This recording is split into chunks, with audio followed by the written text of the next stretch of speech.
Hey guys, as you know, Blur Season 3 recently finished and now we are in Season 4. Now it's a completely different game and I would say it's actually an easier game. I'm going to go into details in a bit. But let me show you this. I didn't get hit once, even once in the last 24 hours. And I managed to accumulate 1700 points and secure the 5th position.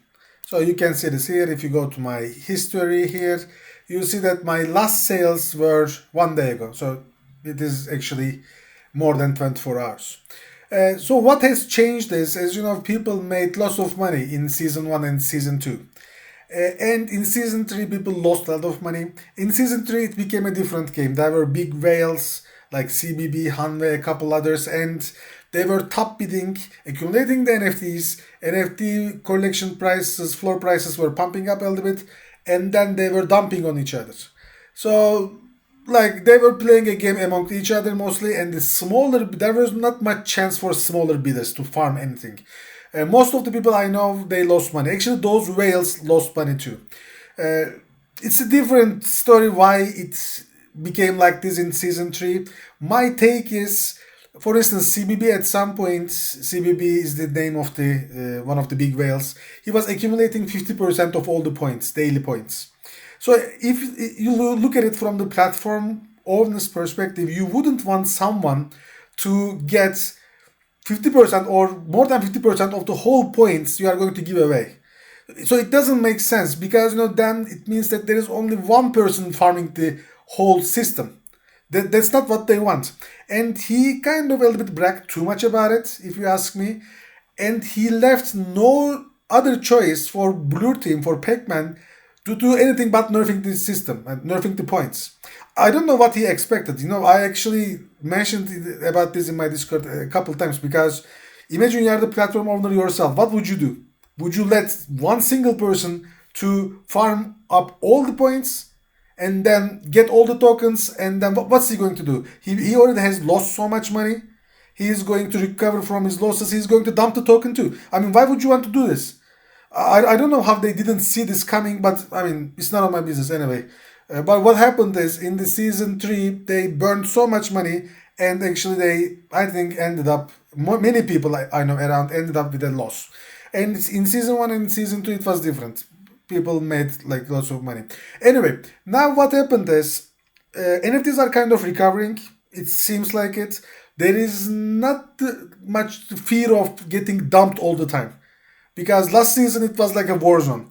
Now it is a lot more relaxed. And if you look at it, actually NFT prices are slowly and steadily going up. I don't know, I hadn't seen NFTs like this in a while. We don't know if it is going to continue like this because there was always the sell pressure, there was always the dump risk, there was always exit liquidity. Now it's a little bit different. Now I started getting trade offers on my NFTs, on my rare NFTs as well. It's changed. Maybe it's going back to 3 years ago. I don't know. Probably it's never going to be as good as 3, 4 years ago, but still, I started to see some light at the end of the tunnel. Actually, I wasn't this optimistic. Just a couple of days ago, we had a chat on John's Discord, and I was more pessimistic. However, one of our old members, Let's, he was more optimistic about it. I didn't agree with him back then during the conversation, but now maybe I'm thinking maybe things are going to be more positive. Anyway, if we go back to the point, actually I was going to talk about the software, but we got into the topic of how Blue seasons affected us and they keep changing. What happened is we changed the software a little bit. Actually, we added management based on trades. Like back in the day, I mean, the previous versions, you had to stop the bits and then make all your changes and then start it again. Now you can manage it on trade base. You can enter your stop values based on the fluctuations of the floor price of the collection. So basically you can say that if this collection floor price has increased more than 10% in the last 7 days, don't bid on this collection. You can do this for all the collections or none of the collections. You can see the stop options, so here is they are quite advanced. There are undercut options. For instance, right now I'm telling the system that I'm going to be max bidding up to the 98% of the floor price. I'm not going to go above it. And as you see, for instance, in the same level, With me, I want at least 2 bidders and with a size of 2. I'm not going to go into the details of every single setting there in the documentation, and in the previous videos I had explained them many times over and over. But yeah, that's pretty much it. And we have upgraded our system a little bit in the back end, so it is functioning a lot faster right now. It is responding a lot faster. I had made an announcement yesterday about the following 10 days we are going to be implementing the changes. So right now I think we have finished implementing maybe 50% of all the changes we are going to put in the system. However, I think personally I have seen a great improvement, and it's going to be a lot better after 10 days. So because we will have completed all the transfers and migrations. Okay, so if we go back to Blur, the best opportunity is usually when everybody, but it actually doesn't have to be everybody, but when the whales leave the market, because it gives you more room. I feel a lot more comfortable here compared to season 3. So it is going to last 12 months, by the way. So if you are going to get into it, you have to, you know that you have to be very consistent with it.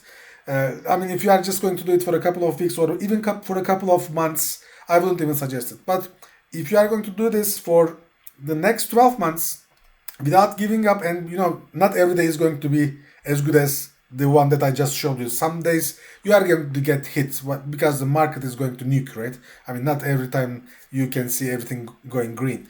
If you believe in yourself that you can do this for the next 12 months, I think it's going to be a nice airdrop. I don't know, like for season 3, people expected a nice airdrop. It didn't end up that way. So like this can't be a financial advice. Obviously, we are not fortune tellers or like psychics, whatever. We don't know what's going to happen. But personally, I'm going to try to go consistently for 12 months, probably from a couple of accounts. By the way, I'm doing this blue farming and I'm doing tensor farming. I'm going to make a video probably next week about tensor farming.